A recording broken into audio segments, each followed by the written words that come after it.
Wall Street, Nueva York, 24 de octubre de 1929. El aire está cargado de tabaco, tinta fresca y nerviosismo. En el parqué, los gritos se superponen a teléfonos que no dejan de sonar y a máquinas de teletipo que imprimen cifras ya inútiles.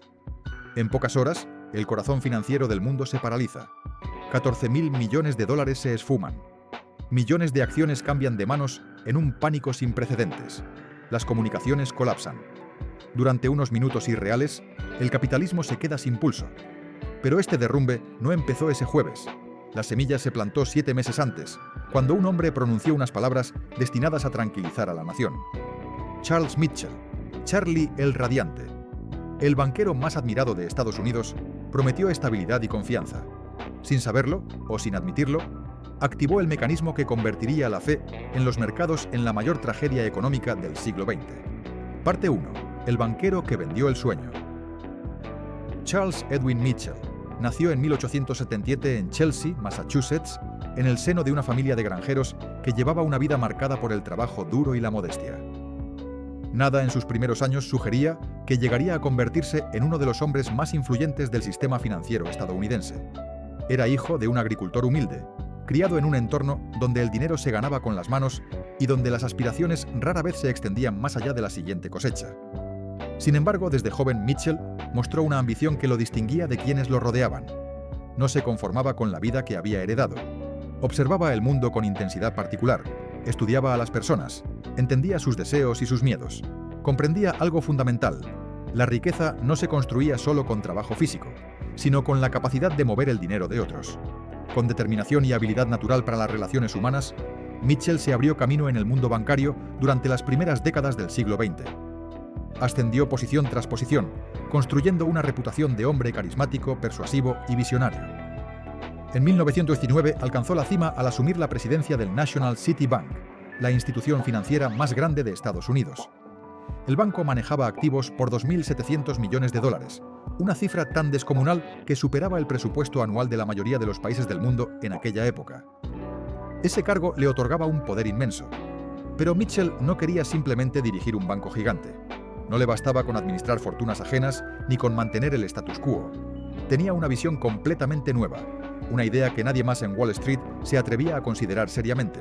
Y esa idea prometía abrir las puertas a un crecimiento explosivo que transformaría para siempre la relación entre los ciudadanos comunes y los mercados financieros. Antes de Mitchell, las acciones eran prácticamente un juguete, exclusivo de los hombres más ricos del país. Eran instrumentos financieros reservados para una élite que movía grandes sumas de dinero, que tenía acceso a información privilegiada y que operaba en círculos cerrados. Solo 500.000 estadounidenses poseían acciones, una cifra que representaba menos del 1% de toda la población. Para la inmensa mayoría, el mercado bursátil era algo lejano, casi misterioso, completamente ajeno a su realidad cotidiana. Las familias trabajadoras confiaban su estabilidad financiera a métodos tradicionales y conservadores. Guardaban sus ahorros en cuentas bancarias simples que ofrecían intereses modestos o compraban bonos emitidos por el gobierno, instrumentos que proporcionaban seguridad pero rendimientos limitados. La idea de invertir en acciones, de participar directamente en la propiedad de empresas, simplemente no formaba parte de su universo mental. Wall Street funcionaba como un club privado, un espacio donde solo entraban aquellos con apellidos ilustres, fortunas heredadas o conexiones políticas. Durante décadas, esa dinámica se mantuvo intacta sin que nadie la cuestionara seriamente. Pero Mitchell observó ese panorama desde una perspectiva radicalmente diferente. Mientras otros banqueros veían un sistema estable y reservado para unos pocos privilegiados, él identificó un océano de oportunidades sin explotar. Para Mitchell, la concentración de la riqueza en manos de una minoría no solo era injusta, era también un desperdicio monumental de potencial económico. Se preguntaba constantemente, ¿por qué la capacidad de generar riqueza a través de inversiones debía estar limitada únicamente a quienes ya eran ricos? ¿Por qué millones de ciudadanos que trabajaban, ahorraban y construían el país no podían participar del crecimiento de las empresas que ellos mismos sostenían? Su respuesta se condensó en una frase que se convirtió en su filosofía: todo estadounidense debería ser capitalista. Con esa declaración simple pero poderosa, Mitchell dejó clara su visión. No se trataba solo de expandir los negocios del National City Bank, se trataba de transformar la estructura social del país, de crear una nación de propietarios, de inversores, de personas que no solo trabajaran para otros, sino que fueran dueñas de una parte del sistema económico que movía a la nación. En el año 1920, Mitchell materializó su visión creando una subsidiaria del National City Bank, llamada National City Company. El propósito era directo y revolucionario: llevar las acciones a la gente común, hacer accesible lo que antes era inalcanzable y convertir cada sucursal bancaria en un punto de entrada al mercado de valores. La estrategia era brillante en su simplicidad. Las personas ya confiaban en sus bancos. Acudían regularmente a las sucursales para depositar dinero, para solicitar préstamos, para realizar transacciones cotidianas. ¿Por qué no aprovechar esa confianza y esa infraestructura existente? Cuando un ciudadano promedio entraba al banco para abrir una cuenta de ahorros o para consultar su saldo, los empleados de National City Company tenían instrucciones precisas y detalladas. Se les había entrenado para identificar oportunidades, para iniciar conversaciones sobre inversión, para presentar el mercado de valores no como un territorio peligroso, sino como el camino natural hacia la prosperidad. A ese cliente se le hablaba sobre la posibilidad de convertirse en dueño de una pequeña porción de General Electric, de American Telephone and Telegraph, de Radio Corporation of America. Para muchos estadounidenses, era la primera vez que escuchaban que podían ser accionistas. Era la primera vez que se les decía que la riqueza no estaba reservada exclusivamente para los Rockefeller, los Morgan o los Vanderbilt. Y esa revelación tenía un poder psicológico inmenso. Les hacía sentir que formaban parte de algo más grande, que tenían acceso a un club que antes les estaba vedado, que el sueño americano no era solo trabajar duro, sino poseer, crecer y prosperar.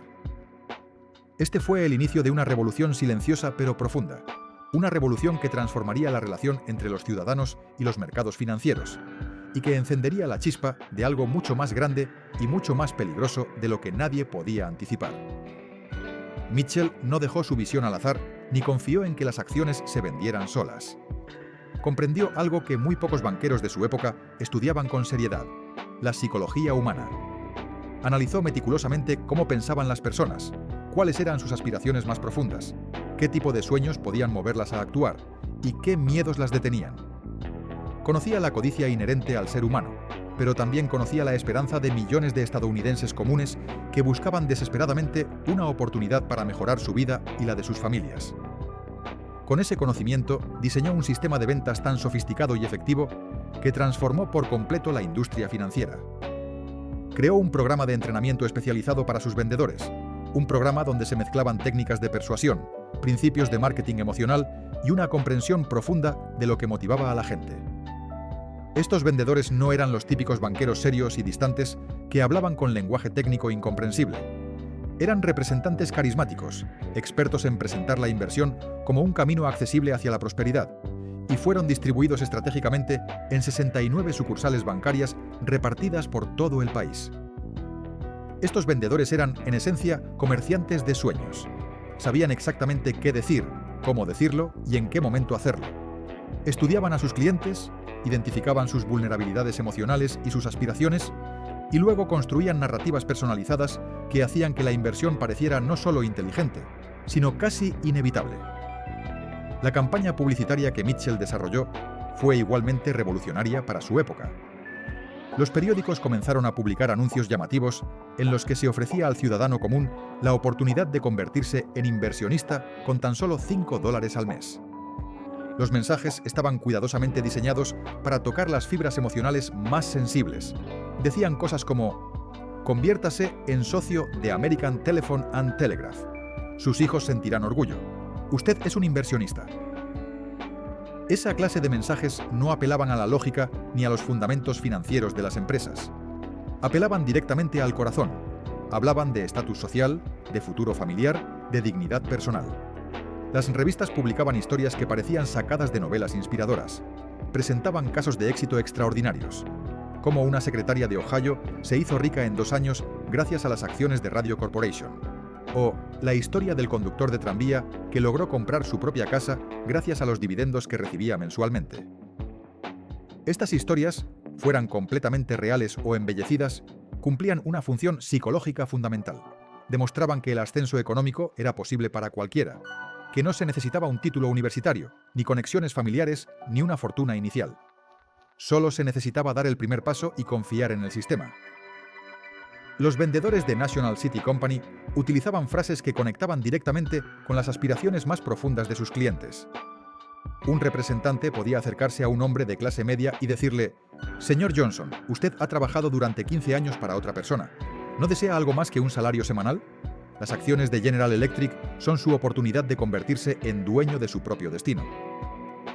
Con esa frase tocaban un punto extremadamente sensible: el deseo de libertad financiera. A las mujeres también se les hablaba con precisión emocional calculada. Un vendedor podía decirle a una esposa: «Señora Smith, su esposo trabaja para Ford Motor Company. ¿Por qué no convertirse usted también en copropietaria de la empresa? Cuando su familia posee acciones de Ford, ustedes no solo trabajan para la compañía trabaja para ustedes». Esa sugerencia hacía que la inversión se sintiera natural, familiar, casi como un acto de unión conyugal y crecimiento conjunto. Las oficinas de National City Company completaban magistralmente la experiencia. Estaban decoradas con carteles grandes y coloridos que mostraban imágenes de familias sonrientes frente a casas enormes, con automóviles brillantes estacionados en la entrada y jardines perfectamente cuidados. En muchos de esos carteles se leía: «Gracias a las acciones, compramos la casa de nuestros sueños». Cada imagen transmitía la misma idea: prosperidad, bienestar, seguridad y un futuro luminoso. Rostros felices, niños jugando, automóviles caros. Todo estaba meticulosamente construido para despertar en los clientes la sensación de que esa vida estaba literalmente al alcance de sus manos. Sin embargo, el verdadero genio del sistema creado por Mitchell, el elemento que transformaría su visión de democratización financiera en una bomba de tiempo, se encontraba en el esquema de crédito que impulsó como nadie antes lo había hecho. Mitchell entendió que si quería que millones de ciudadanos participaran en el mercado bursátil, tenía que ofrecerles una herramienta que multiplicara su poder económico de forma dramática. Y esa herramienta era el margen. El concepto era relativamente simple, pero extremadamente poderoso. Las acciones podían comprarse utilizando crédito. El cliente ponía solo el 10% de su propio dinero y el banco prestaba el 90% restante. Esto abría una puerta enorme a quienes nunca habían tenido acceso a inversiones de gran escala. Para que se comprenda con total claridad, consideremos un ejemplo concreto y directo. Si una persona tenía $100 en su bolsillo, utilizando el sistema de margen, podía adquirir $1.000 en acciones. Y si el valor de esas acciones subía tan solo un 20%, esa persona obtenía una ganancia de $200, lo que significaba haber duplicado completamente su dinero inicial. El riesgo, desde la perspectiva del inversionista inexperto, parecía muy pequeño comparado con el potencial de ganancia. Era una ilusión peligrosa, pero extremadamente seductora. Los vendedores explicaban esta mecánica con ejemplos diseñados para ser extremadamente fáciles de comprender y tremendamente seductores. Decían cosas como: el señor Brown compró acciones de Radio Corporation por $500, aportando únicamente 50 de su propio bolsillo. En 6 meses, esas acciones crecieron $150 en valor. Su beneficio fue del 300% sobre su inversión inicial.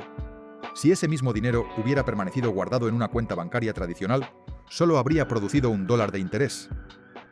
Este tipo de comparaciones hacía que cualquier cliente se sintiera casi obligado a participar. La diferencia era tan abismal que parecía una oportunidad imposible de ignorar.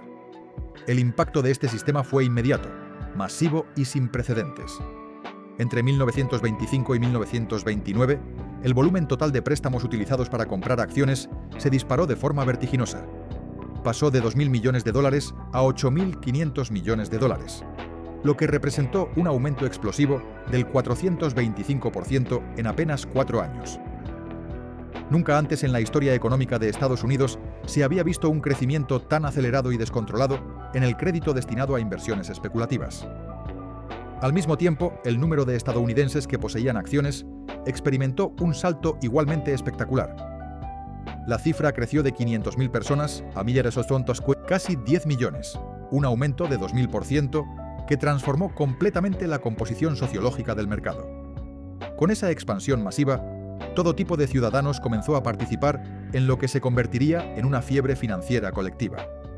Una maestra de escuela en Ohio hipotecó su casa para comprar acciones de Radio Corporation, convencida de que esa inversión era el camino definitivo hacia una vida mejor para ella y su familia. Un granjero de Kansas decidió vender su ganado, el producto de años de trabajo en el campo, para adquirir papeles de General Motors, esperando que la industria automotriz lo llevara a la prosperidad que la agricultura ya no podía ofrecerle. Un mecánico de Detroit destinó el salario acumulado de 6 meses completos en acciones de Ford, apostando su futuro a la posibilidad de escapar de una vida de trabajo manual duro. Todos ellos estaban convencidos de que era su momento. Sentían que por fin tenían acceso a una herramienta que antes estaba reservada exclusivamente para los ricos. Creían firmemente que se abría ante ellos la posibilidad real de enriquecerse, de transformar sus vidas, de ascender en la escala social. Y no eran solo unos pocos optimistas ingenuos, eran millones de ciudadanos, de todas las profesiones y estratos sociales, unidos por la misma convicción. El mercado de valores era el camino hacia el sueño americano. Mientras tanto, Charles Mitchell recibía elogios por todas partes. Era celebrado en todo el país como un verdadero genio financiero, como un visionario que había democratizado el mercado y traído una nueva era de prosperidad para millones de estadounidenses. Para muchos era una figura casi mítica, el hombre que había abierto las puertas de Wall Street a la gente común. En el año 1928, Mitchell ganó $1.200.000 en compensación personal, una suma que traducida al valor actual equivaldría aproximadamente a $20 millones. Las revistas lo retrataban como el arquitecto de una nueva era de riqueza popular. Su rostro aparecía constantemente en portadas, acompañado de titulares que lo describían como el hombre que había convertido a cada estadounidense en un potencial millonario. Sin embargo, su ambición no se detuvo ahí.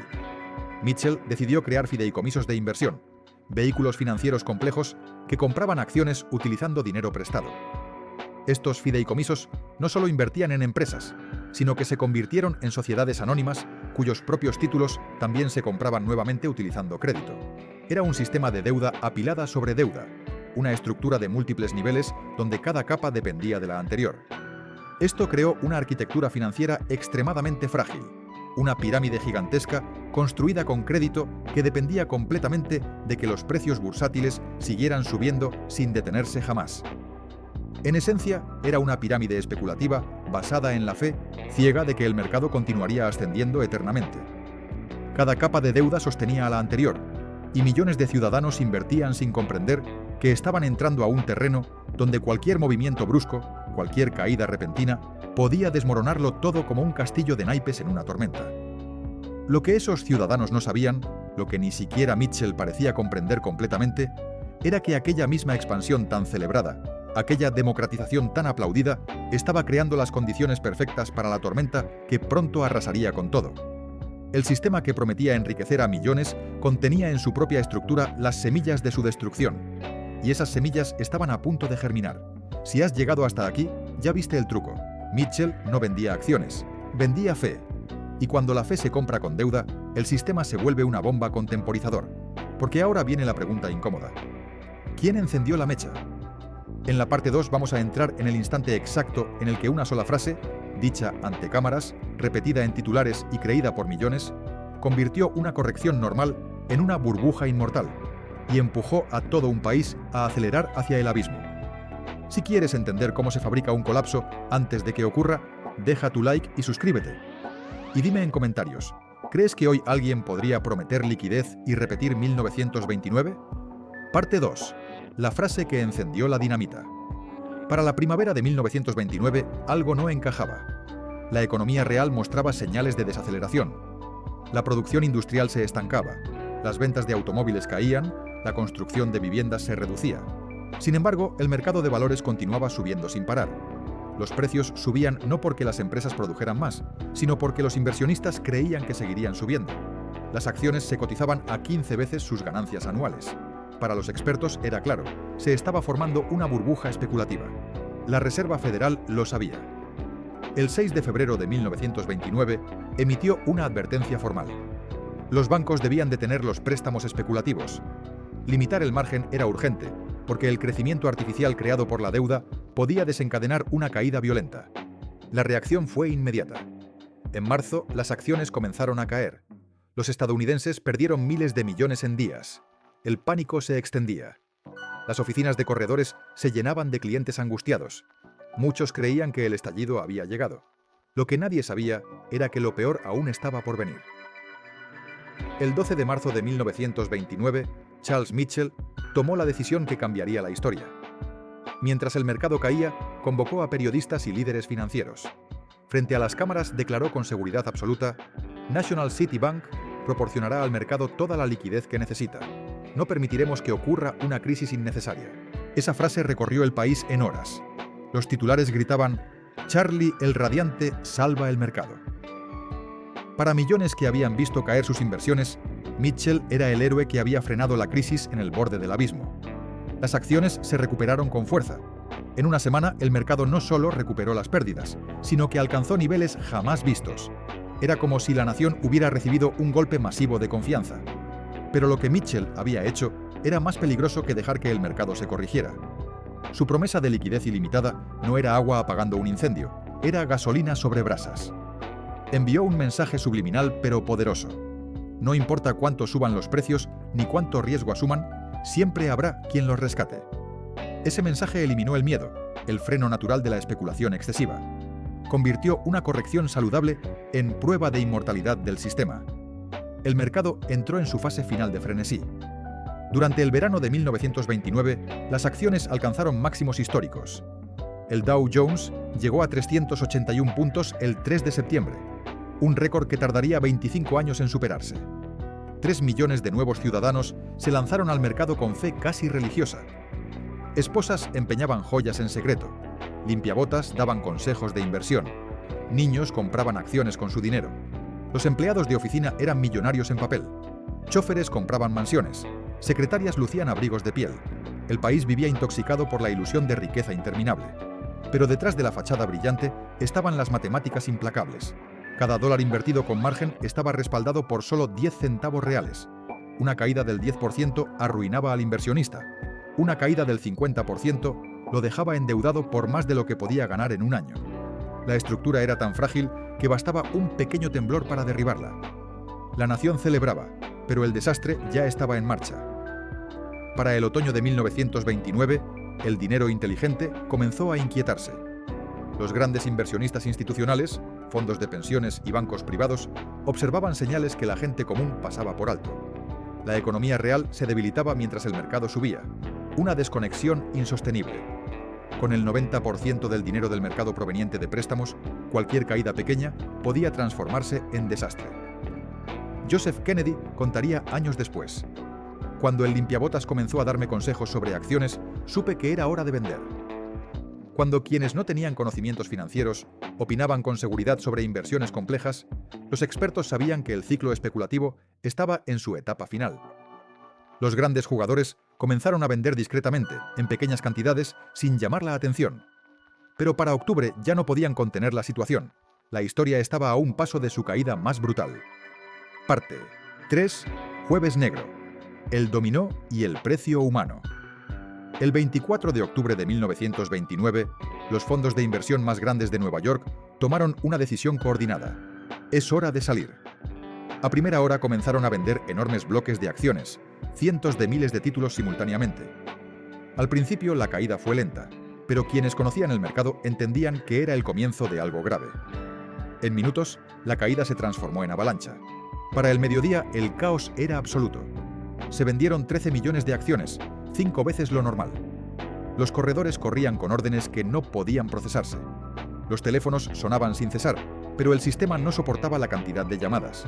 Las líneas colapsaban, los mensajes no llegaban. La bolsa entraba en colapso total. En ese instante, el efecto dominó comenzó a activarse. El sistema de Mitchell, basado en préstamos masivos con margen, había creado una estructura vulnerable a cualquier caída brusca. Primera ficha. La caída obligó a los bancos a exigir aportes adicionales a inversionistas que habían comprado con margen. Segunda ficha. La mayoría no tenía dinero adicional y se vio obligada a vender, acelerando el desplome. Tercera ficha. Las acciones dejaron de ser garantías aceptables para nuevos préstamos, cortando la liquidez que mantenía el sistema. Cuarta ficha.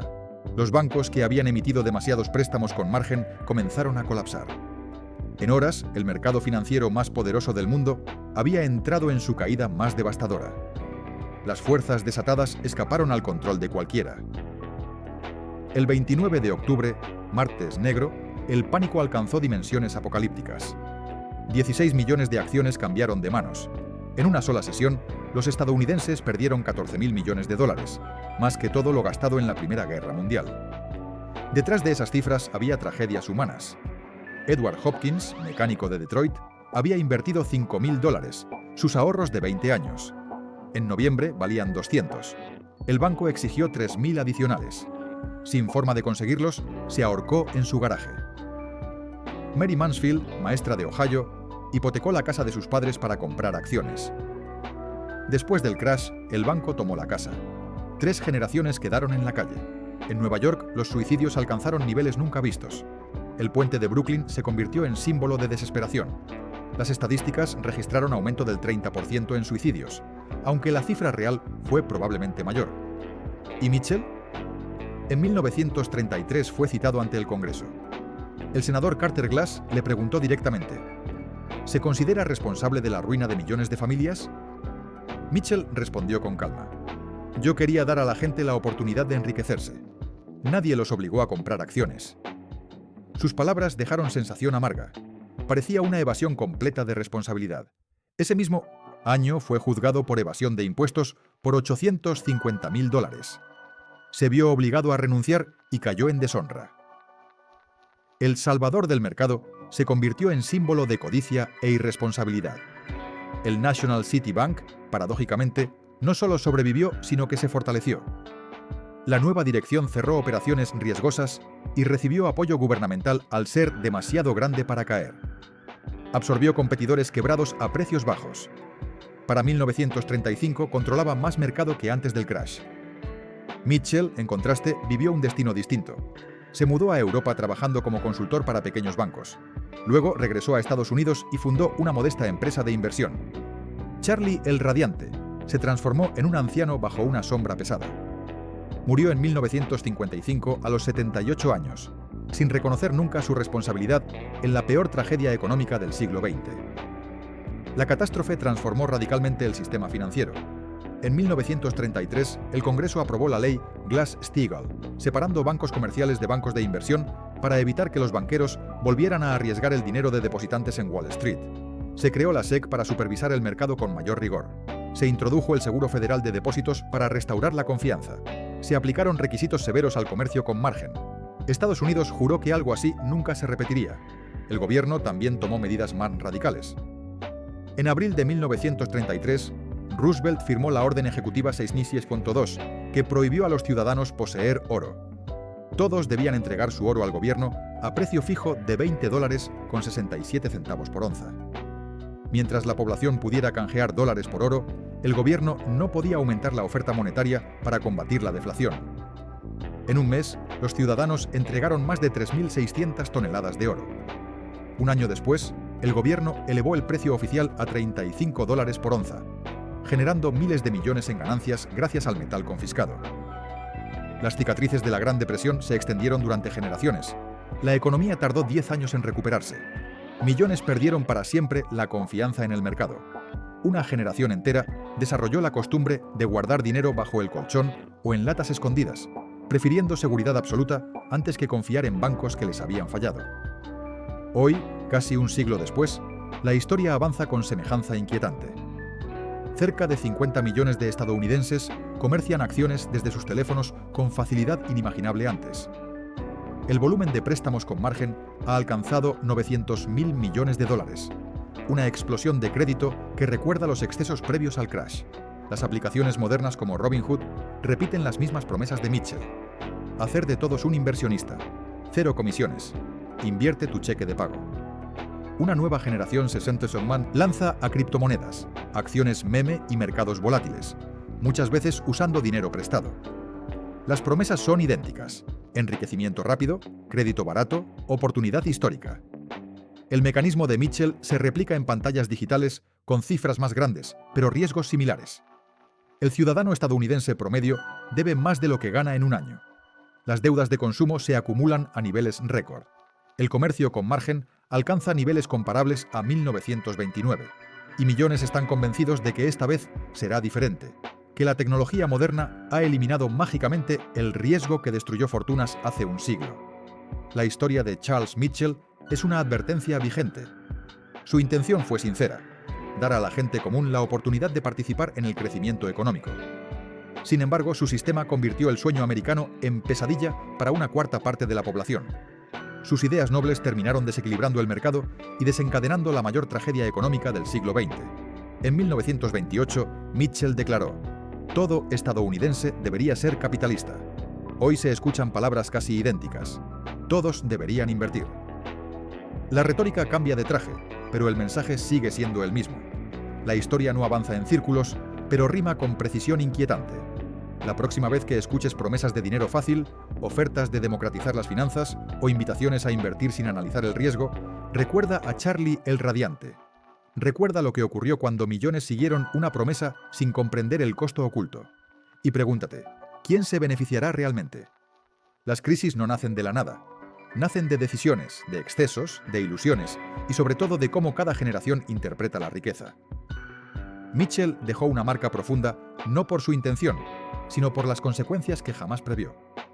Su legado nos recuerda que cuando el dinero promete caminos fáciles, siempre hay un precio oculto esperando ser pagado, y ese precio lo pagan principalmente quienes menos pueden permitírselo. La historia nunca deja de hablarnos. Nos muestra patrones, nos enseña advertencias, nos ofrece claridad que la emoción del momento no nos permite ver. La pregunta es: ¿estarás dispuesto a escucharla antes de que sea demasiado tarde? La historia rima. Los mecanismos se repiten. Las promesas suenan familiares. ¿Reconocerás la melodía antes de que comience a sonar la música del próximo colapso?